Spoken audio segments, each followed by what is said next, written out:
मुख्यमंत्री चरणजीत सिंह चन्नी से आज नवजोत सिंह सिद्धू मुलाकात करने के लिए जाने वाले हैं और ये खुद जानकारी नवजोत सिंह सिद्धू ने ट्वीट करते हुए दी। उनका कहना है कि 3 बजे मुलाकात के लिए बुलाया है। कल सीएम से फोन पर बातचीत हुई थी। सिद्धू ने ट्वीट कर ये जानकारी दी है। उनका कहना है कि जो भी बात है मिलकर की जाएगी, क्योंकि आपको बताएं इसके पहले जब चरणजीत सिंह चन्नी से भी पूछा गया था तो उनका कहना है कि बातचीत के लिए दरवाजा खुला हुआ है, बातचीत करके समाधान निकाला जाएगा। आखिर क्या समस्या है इसको समझने की कोशिश की जाएगी। चरणजीत सिंह चन्नी का क्या कहना है वो सुनिए। जो प्रधान होता है पार्टी का वो हेड होता है, तो हेड ने परिवार में बैठकर अपनी मजबूती से बात रखकर अपनी बातों को आगे लेकर आना होता है। सो मैंने आज भी सिद्धू साहब से टेलीफोन पे बात की है कि पार्टी सुप्रीम होती है, सरकार पार्टी की आइडियोलॉजी को मानती है और उसके ऊपर चलती है। आप आओ, बैठकर बात करो। जिस तरीके से आपको कोई गलतियां लग रही हैं वो पहले भी आप कर सकते थे, आप भी कर सकते हैं।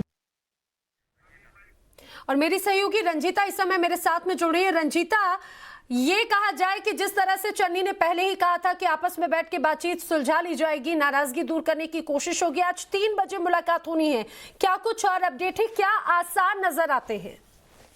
नैना देखिए, टाइम्स नाउ नव भारत ने ये खबर सबसे पहले बताई थी कि स्टेट लीडरशिप को ये जिम्मेदारी दी गई है। खासकर सीएम चरणजीत सिंह चन्नी को कांग्रेस लीडरशिप ने ये जिम्मेदारी दी थी कि इस मामले की जो सेटल करना है, इस मामले को जो खत्म करना है, ये स्टेट लीडरशिप करे और उसी की तरफ ये दिशा की तरफ ये बढ़ता नजर आ रहा है। 3 बजे नवजोत सिंह सिद्धू और मुख्यमंत्री के बीच मुलाकात होगी। मुख्यमंत्री के आवास नहीं जा रहे हैं बल्कि पंजाब भवन में एक हम कह सकते हैं कि एक ऐसी जगह को चुना गया है जो किसी का घर नहीं है, किसी के आवास पर किसी तरह की मुलाकात नहीं है, लेकिन नवजोत सिंह सिद्धू चर्चा के लिए तैयार हुए हैं और मुलाकात होगी। अब बड़ी बात इसमें यह निकलती है नैना कि जिन चीजों पर उनको शिकायत है उसको कितना मानेगी कांग्रेस लीडरशिप, क्योंकि कांग्रेस लीडरशिप की ही बात को चन्नी वहां पर रखेंगे। इसमें जो 2-3 जो मांगे हैं जो सूत्रों के हवाले से निकल कर आ रही है, पहले तो ये कि मुख्यमंत्री नहीं बदला जाएगा, दूसरा ये कि मुख्यमंत्री के लिए हुए जो फैसले हैं, जो पॉलिटिकल नियुक्तियां हैं या जो आधिकारिक तौर पर जो चीजें निकल कर आई है उन चीजों पर किसी तरह का बदलाव नहीं होगा। अगर बदलाव नहीं होगा तो फिर सिद्धू किस तरह मानेंगे? ये बैठक इसलिए भी महत्वपूर्ण है नैना क्योंकि इसके बाद ही सिद्धू का रुख साफ हो जाएगा और स्टेट लीडरशिप सिद्धू को क्या जवाब देती है उस पर बात होगी। बिल्कुल रंजीता, बने रहिए हमारे साथ में। पुलकित का भी रुख कर लेते हैं। पुलकित नागर इस समय मेरे साथ में है। पुलकित, आखिर कैसे मानेंगे नवजोत सिंह सिद्धू, क्योंकि पहले तो नवजोत सिंह सिद्धू मन बनाकर बैठे थे, किसी भी तरह से इस बात को लेकर तैयार नहीं थे, और क्या अपडेट है, किस तरह की हलचल है वहां पे? देखिए, 2 चीजें हैं। पहली चीज ये कि नवजोत सिंह सिद्धू पंजाब में चंडीगढ़ पहुंच रहे हैं, यानी कि जो पहले वो पटियाला अपने घर पर बैठे हुए थे, ये तो तय हो गया कि उन्हें आना पड़ा, वापस चंडीगढ़ आना पड़ा बातचीत के लिए। पहला कदम अब उनकी तरफ से भी बढ़ाया गया है। दूसरी बात ये, चन्नी जो मुख्यमंत्री हैं उनकी तरफ से कल भी ये कहा गया था कि सिद्धू को बैठकर बात करनी चाहिए और हम बातचीत के लिए तैयार हैं। जिन अधिकारियों को लगाया गया है, जिन लोगों को मंत्रिमंडल में शामिल किया गया है, जो फैसले सरकार ले रही है, अगर उसमें कोई भी ऐतराज है, क्योंकि खुद सिद्धू ने कंप्रोमाइज नहीं करूंगा ये वाला वीडियो जारी किया था, तो अगर ऐसी स्थिति है तो वो कौन कौन से मुद्दे हैं जिन पर सिद्धू कंप्रोमाइज करने के लिए तैयार नहीं है और वो कौन कौन से मुद्दे हैं जिनमें सिद्धू परिवर्तन चाहते हैं, तो उस पर बैठकर बातचीत होगी। लेकिन जिस तरीके से रंजीता बता रही थी कि क्या सिद्धू अपनी मांगों को मनवाने के बाद वापस इस्तीफा लेंगे या फिर सिर्फ चर्चा करके इस्तीफा वापस ले लेंगे, यह देखना बड़ा होगा। अगर वो सिर्फ चर्चा करके इस्तीफा वापस लेते हैं तो सीधी बात है कि केंद्रीय हाईकमान जो कांग्रेस की है उसके दबाव में आए हैं, यानी कि कांग्रेस की रणनीति काम की है। जो स्टेट को जिम्मेदारी दी गई थी लीडर्स को कि आप खुद बात करें सिद्धू से, तो एक मैसेज, कड़ा जो मैसेज कांग्रेस की तरफ से दिया गया, वो काम करता हुआ नजर आएगा। जी बिल्कुल, अब ये देखने वाली बात है कि 3 बजे क्या कुछ मुलाकात होती है, मुलाकात पे क्या होता है और कैसे बात होती है। आप बने रहिए हमारे साथ में। राजकुमार वेरका का क्या कहना है, अपने दर्शकों को सुनाते हैं।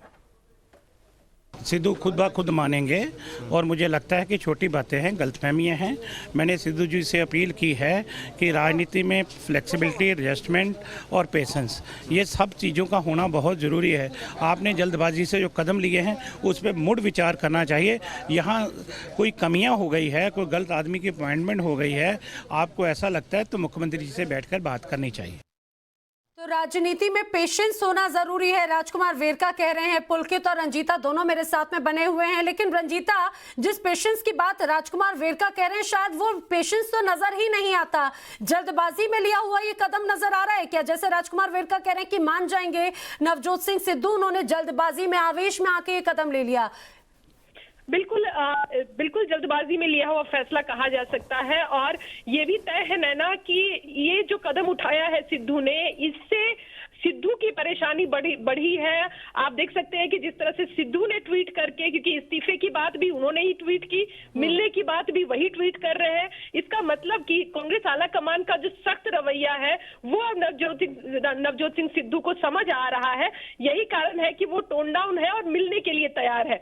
अब सबसे बड़ा सवाल ये है कि जो तेवर अभी कांग्रेस आला कमान ने इख्तियार किया है, ये आगे कंटिन्यू रखते हैं या नहीं, उस पर ही सारा फैसला टिका हुआ रहेगा।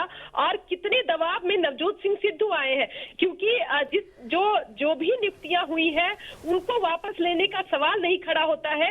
एक बड़े नेता जो पंजाब से जुड़े हुए हैं, उनसे जब हमारी बातचीत हुई तो उन्होंने ये जरूर कहा कि मेरा नाम कोट न हो, लेकिन एक बात जरूर कहूंगा कि अगर रंजीता, जरा एक बात इससे मुझे ये समझाने की कोशिश कीजिए रंजीता, कि ये जो मुलाकात है, क्या ये सिर्फ अपने कदम को जल्दबाजी में लिए कदम के तौर पर देख रहे होंगे नवजोत सिंह सिद्धू, या फिर अब ये मान रहे हैं कि कैप्टन अमरिंदर सिंह अगर कोई बड़ा कदम उठाते हैं तो पूरा दारोमदार उनके ऊपर आ जाएगा, पूरा ठीकरा उन पर फूटेगा?